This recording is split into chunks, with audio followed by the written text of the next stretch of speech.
But because we were known for not being the best at customer service, we also went on this very intentional customer service journey.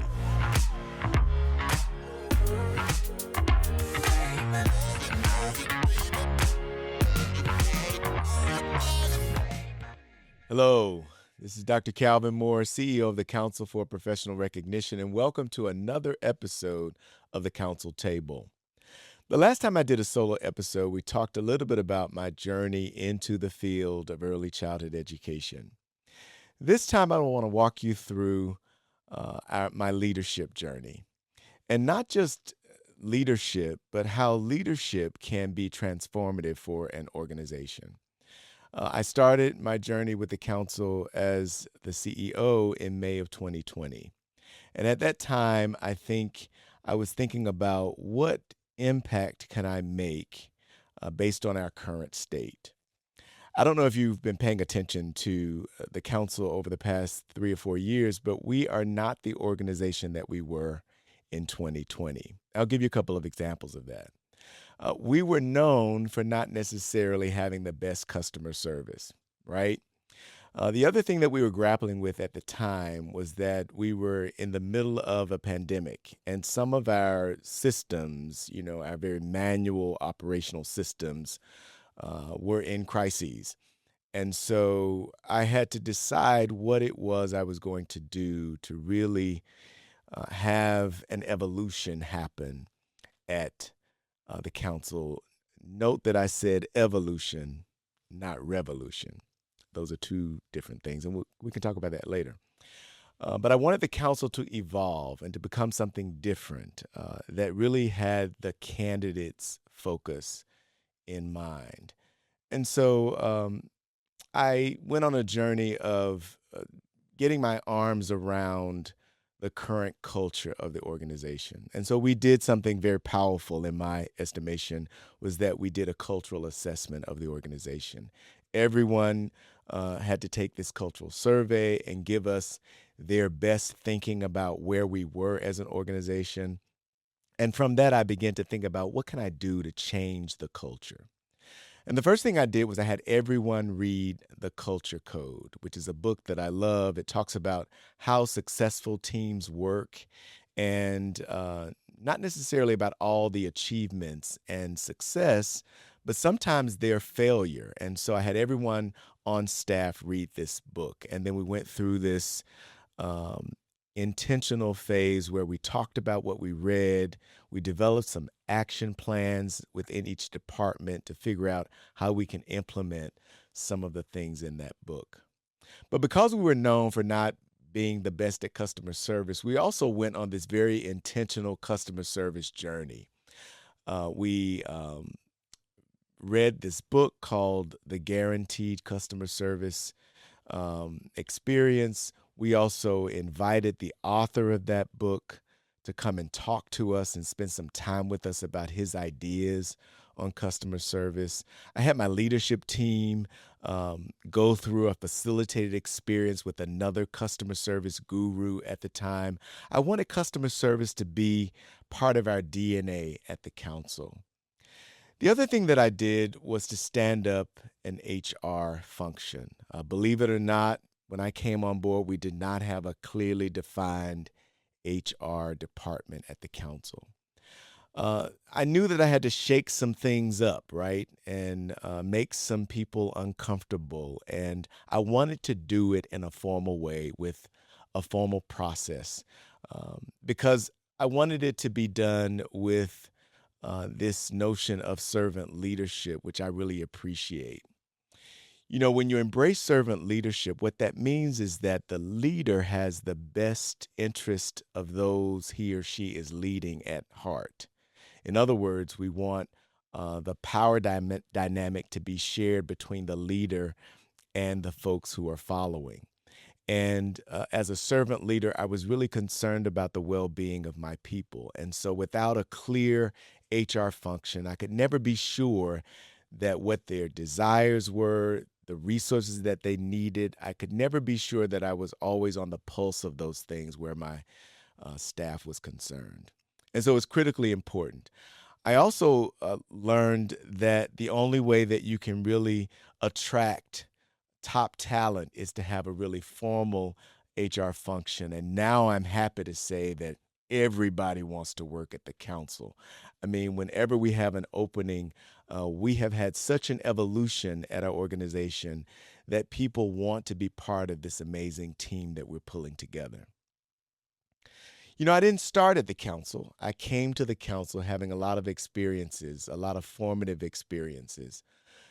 Two of them that I could talk about is that I read this book called Jesus CEO, and it sort of walks the reader through ancient principles that Jesus kind of exhibited and executed when he was on the earth. And so it kind of stayed with me my entire career as a leader in the field. If you've never read that book, then you want to go and read that book. I think it's called The Jesus CEO. In other words, a CEO that really embraces those ancient pieces of wisdom that Jesus employed when he was working with his 12 disciples. What I learned from that book, and I'll never forget who gave me that book, it was one of my best supervisors in the whole world, Nancy English. She said that I exhibited some of those calm, even keeled behaviors that she had read in this book. But she also thought that I had the amazing capacity to make the tough decisions when they needed to be made. So I want to talk about some of those decisions. I think there were three key decisions that I made at the council that really led to the transformative change that we're experiencing now. One, I've already talked about, the HR function. I think that that has revolutionized our company. We were able to really think through some important things at the council to make us a great place to work. The other decision was this research project that I called Reimagining the CDA Process. We hired a third-party vendor to come and walk through the design thinking methodology with us about how we can make enhancements to our assessment or credentialing system.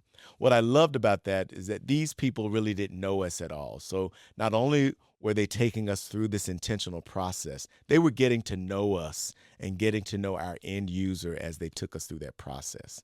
What we came away with was several recommendations about how we can change our assessment process.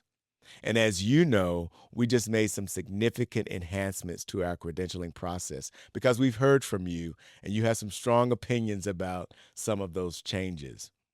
Let me pause here and talk about one of those changes that perhaps is getting the most play either on our social media. You're either emailing me about it or giving us a call about how these changes may affect the early childhood sector.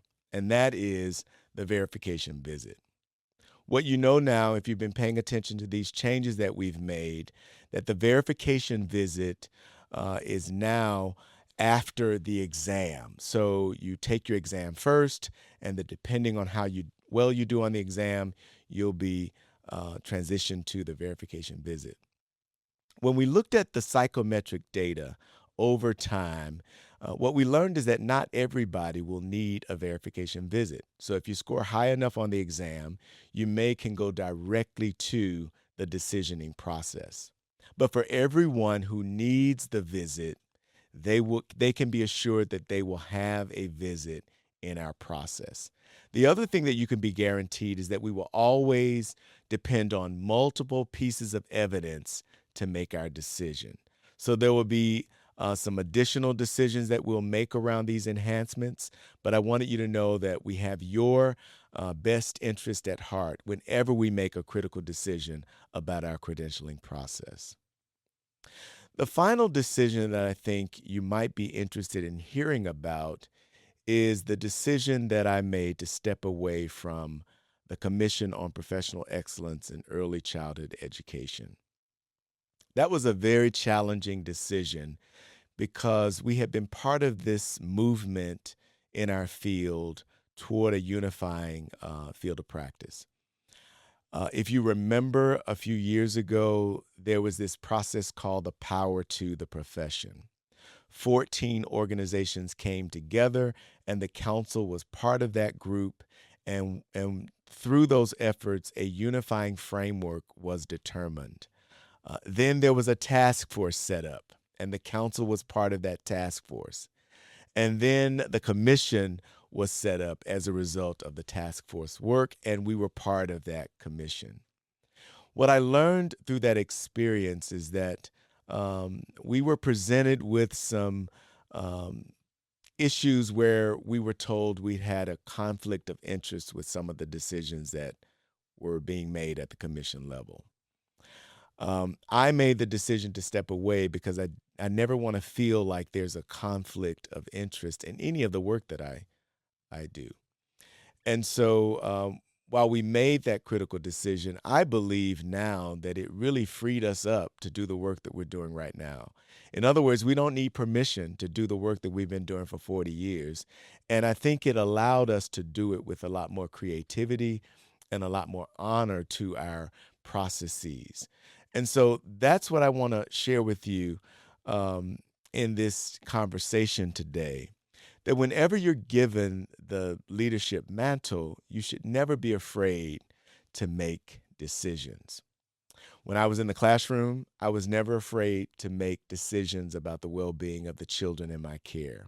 When I became a center director, I made those same careful decisions as a director, even though my responsibilities might have been different. When I was working at the community level in Head Start, it was an enormous responsibility that I had as a Head Start director to take care of the children and families I was serving, and I made decisions with their best interest at heart. When I moved from Alabama to California and became executive director of Plaza de la Raza, a program that was in trouble, $2.6 million in debt, I had to make some really critical decisions about the future of that organization. And I couldn't shy away from making those decisions, whether it was laying people off or bringing new talent in or transforming our board of directors to make critical decisions for the well-being of that agency. I had to step up, accept the leadership mantle, and make those decisions. And I'm proud to say that we saved that organization and they're still doing strong today because of some of those decisions. When I was working at the state level in Alabama, we had to make some of those decisions. And when I was working at ACF, the federal government, some of those same decisions came around to me, and I wasn't afraid to make them. And now that I'm CEO of the council, I'm still making critical decisions for the well-being of those we serve. Early educators across this country who are sitting on the carpet square with young children every day, depending on people like me to make decisions with their best interest at heart. So what does it mean?